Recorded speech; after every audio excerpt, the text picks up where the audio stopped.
welcome Mr. Sean Hill.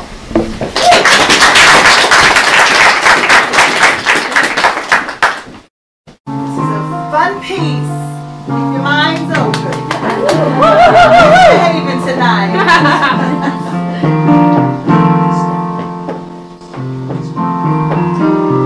I got a dentist who's over 7 feet tall. I have a dentist who's over 7 feet tall. Yes. Well, Long John they call him, and he answers every call.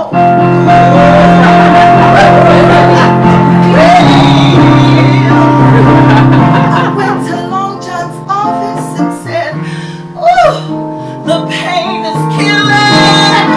Yeah. Oh, I went to Long John's office and told him, "Oh, the pain is killing." Well, he told me not to worry, that my cavity just needed filling.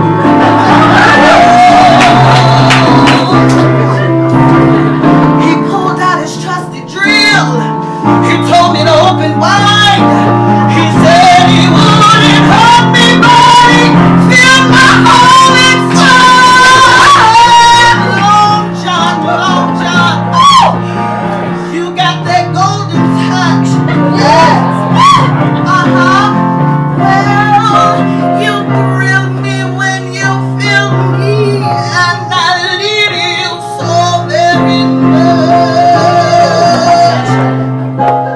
Now you see, when he got through drilling, he said, "Baby, that's gonna cost you 10." Well, I was prepared to pay 25. Oh, well,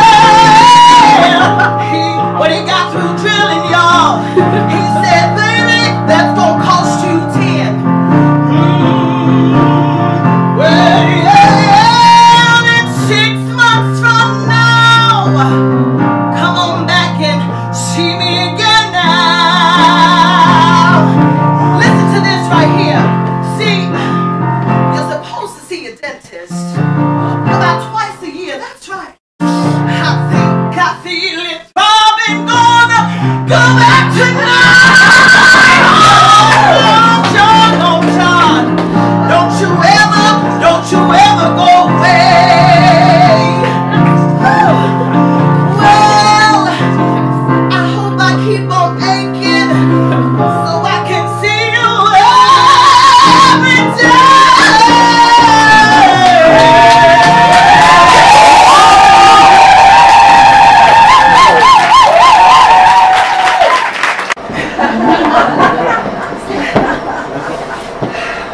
A wedding song. I gotta warm up.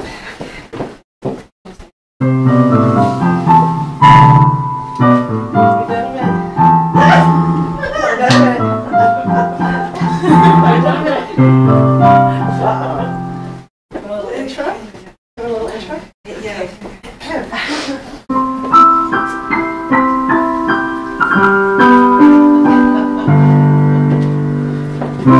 True love, a chance to live again.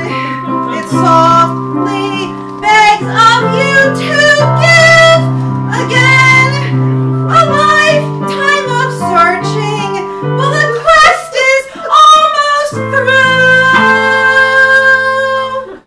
He's the only love who will rise above the world the way you do.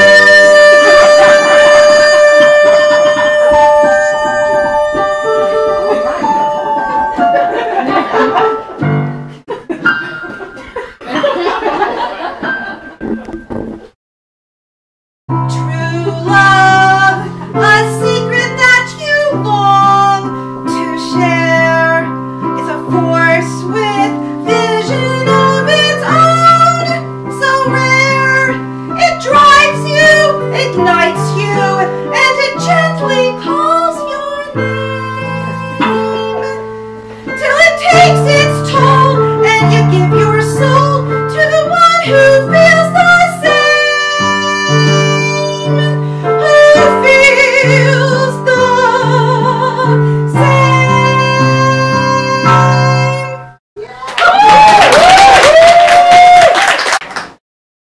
There are men that say that we women are all the same, all love-struck and sex-craved, twirling telephone cords around our fingers, waiting on their text message responses.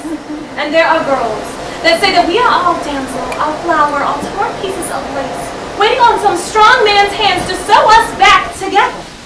But baby, you were so wrong.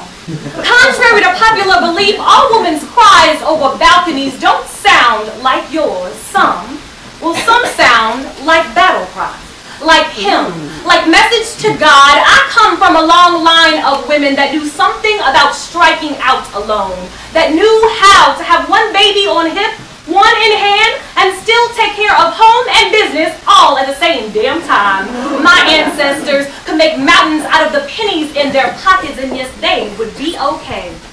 Why these little girls in our society would ever want to grow up to be princesses like it's an occupation is beyond me. I know nothing of your lineage and your heritage.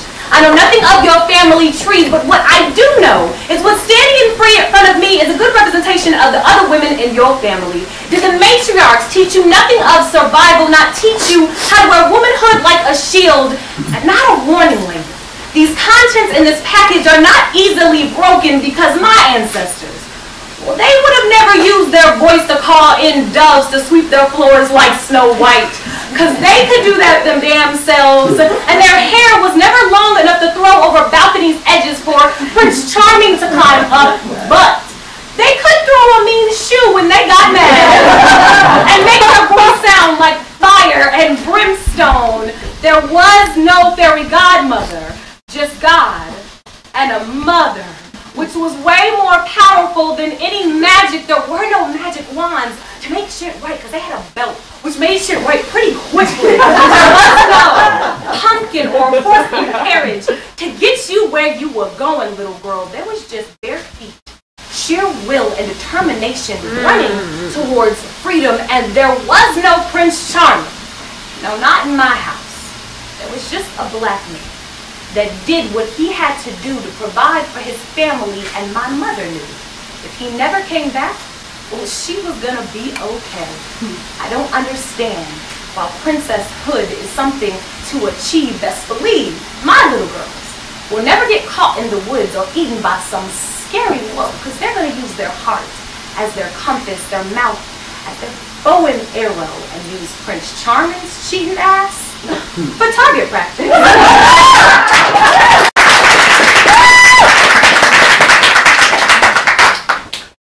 We are the same color. That bittersweet sort of caramel that roams mahogany in the summer, flash of sunset beneath the skin. We both sing like Savannah, 5'4" with small hands, wide feet, and bad knees. Pound for pound, we have the same body. My mother, hurricane of a woman, spun sugar and rice into Sunday meals after giving her last in an offering plate so God would not go hungry.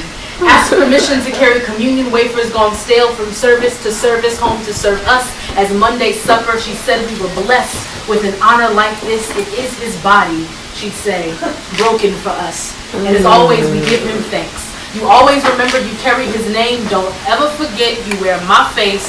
Side by side, we look like sisters.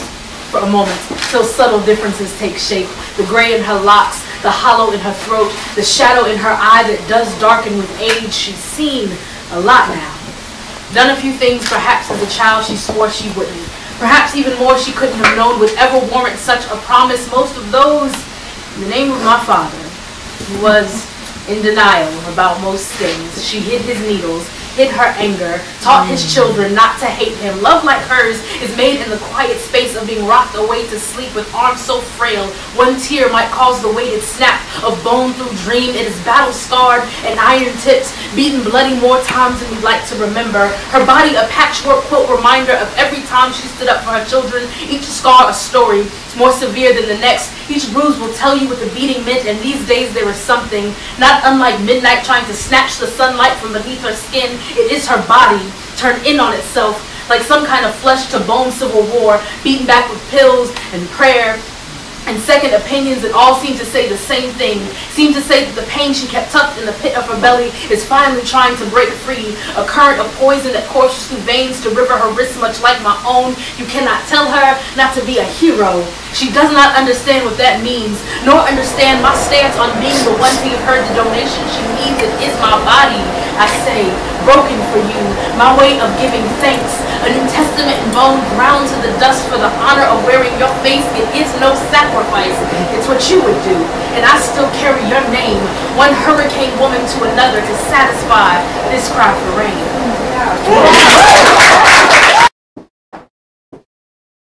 You want to know what I don't understand?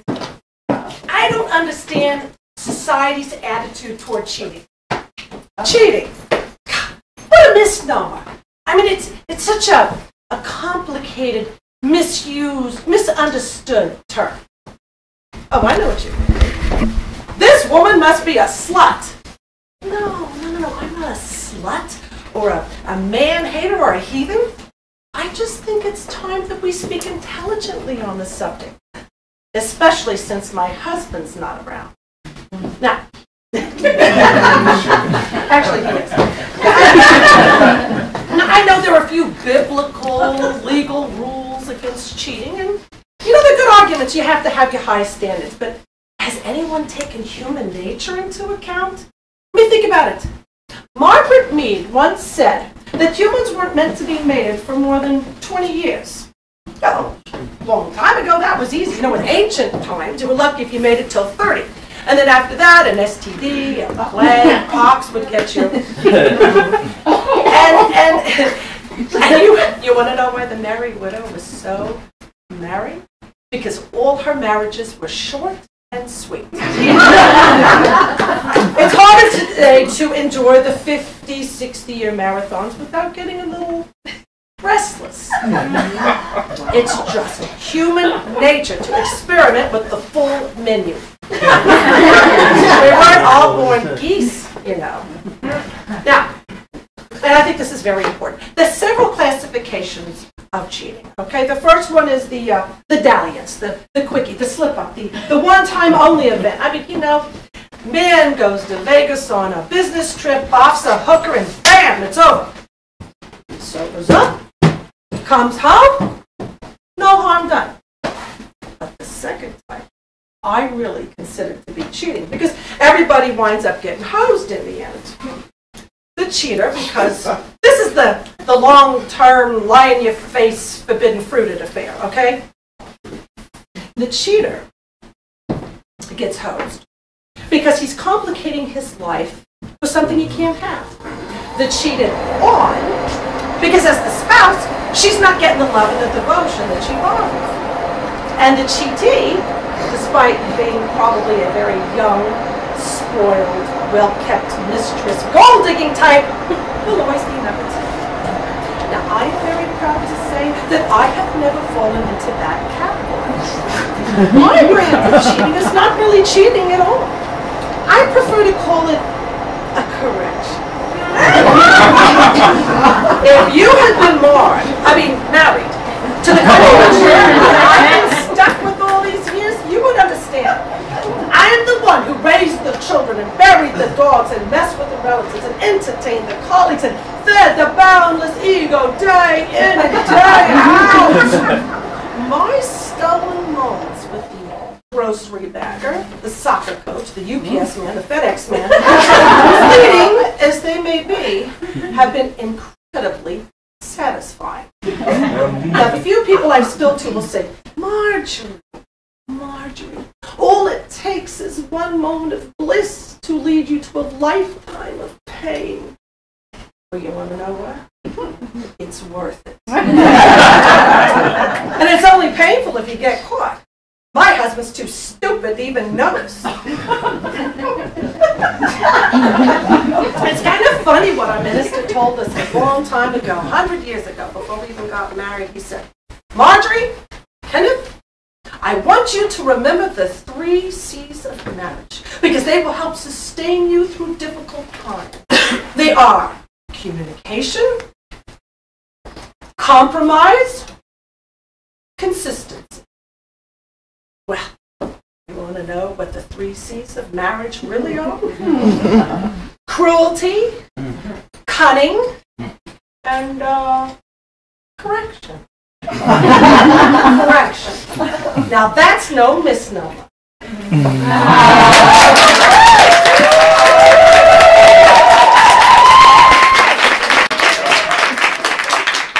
And now I am very delighted to introduce Tanisha Ford because I'd never met her. But in all of our communiques, she was so positive and upbeat, and she always told me to smile.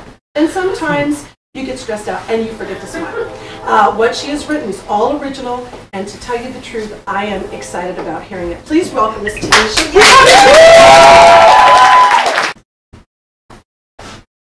Praise, hope,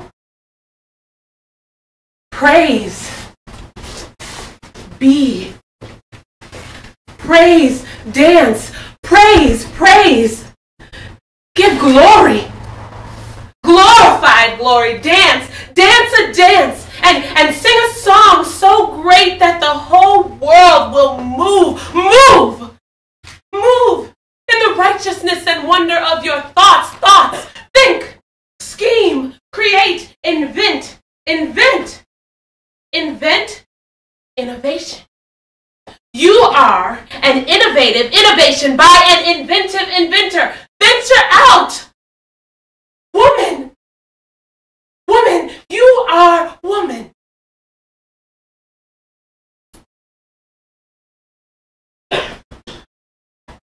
Everywhere I'm turning, nothing seems complete. I stand up and I'm searching for the better part of me. I hang my head from sorrow, slave to humanity. I wear it on my shoulders.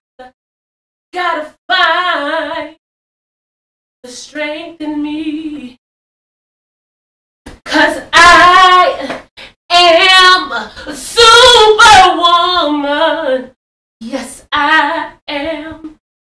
Yes, I am. Even when I'm a mess, I still put on my best. Got an S on my chest. Oh yeah, I'm a superwoman.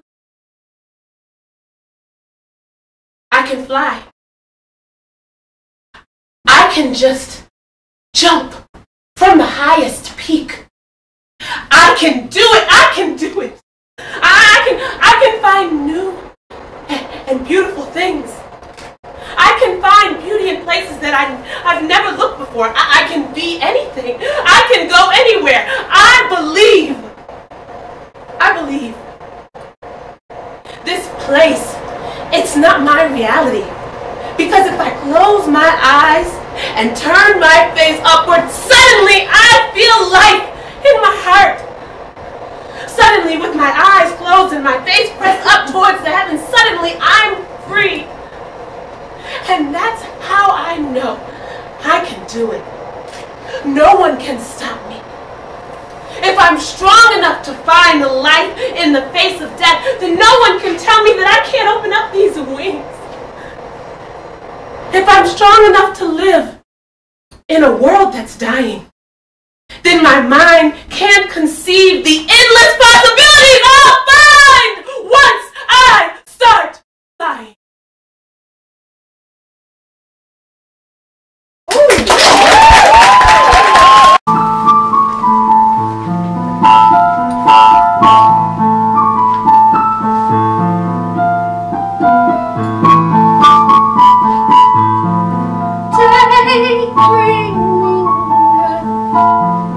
Wondering how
wives and old enemies. Remember that night? We started with beer and ended with Goldschlager. You said the gold flakes wouldn't hurt me. They would make me shimmer even. You said if you couldn't put gold on my body, you could at least put a little in. Our kisses tasted like cinnamon, and the bartender told us to get a room. Then later, the REM cover band on the rooftop. I wanted to dance, but you didn't. You ran into your ex, and I pretended not to care. To get even, I made eyes with the drummer and smoked a cigarette. I was so relieved when you put your arms around my waist, kissed the back of my head, and said, "Let's go." On the street, we passed the guy who always carried the Polaroid camera. I still have the picture. You with your sleepy brown eyes and crooked teeth, and me with my blue eyeshadow and frizzy hair. You were right, I did shimmer. We both did. I can still taste the sweet, thick saliva filling my mouth as we drove to the beach. You told me not to throw up because you had a surprise for me. It worked. I didn't throw up. It wasn't until we were standing in the doorway that you told me it was Dennis Hopper's house. Your sister's boyfriend was a roofer and gave you the address. I thought your arms looked sexy as your muscles worked to jimmy the lock. I was sure an alarm would scream, and I looked for places to hide and ran through excuses in my head in case we got caught. The fear made my heart pound in my ears, but no alarm, just the sound of cicadas, roaring surf, and my heartbeat. As soon as we stepped into the foyer, I was ready to leave. I had my exciting story. I was technically a felon. But you wanted to go further. You always wanted more. I remember thinking if Dennis Hopper had been there, he would have been egging you on. At that moment, I imagined him walking down the stairs dressed like Billy from Easy Ride, complete with buckskin pants and bushman hat, daring you to steal his television. You grabbed my sweaty hand and tried to lead me into the bedroom, but I was too nervous. You scolded me for always looking over my shoulder for the boogeyman. Even in good times, you said, I was just waiting for the other shoe to drop. More than anything, I wanted to please you, so I relented. I willed my fear to melt away and prayed no one would discover us. Before we left, you swiped a blue seashell from the potpourri dish in the kitchen. A souvenir, you said. It was bright blue, glittery, and it smelled like salty Tide detergent. Most of the glitter is gone now, and the scent is very faint, and still the same shade of blue. Winters came and went and came again. That last nor'easter left in its wake silent treatments and sadness. We vowed to remain friends. You married the girl from Kentucky. She looked smart, but not beautiful.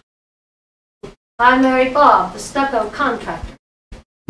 Every time I looked at him, I remembered how you always made fun of his hairline. Then you moved to California. For a while, I imagined you and your wife breaking into celebrities' houses every week. This idea made me jealous. I wanted Dennis Hopper to be ours only.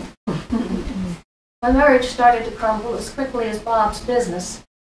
He turned to vodka, and I ended up in the hospital a few times. I met a nice caseworker who helped me get shelter, and a job, and a divorce. I called you once from the payphone, but I hung up. I called to tell you that the other shoe has dropped. It started as backache a few months ago. Now when the doctors come around, they try to forge polite grins, but I see right through the dread in their eyes. I was up late one night. Blue Velvet was on the movie channel. I thought it was a sign.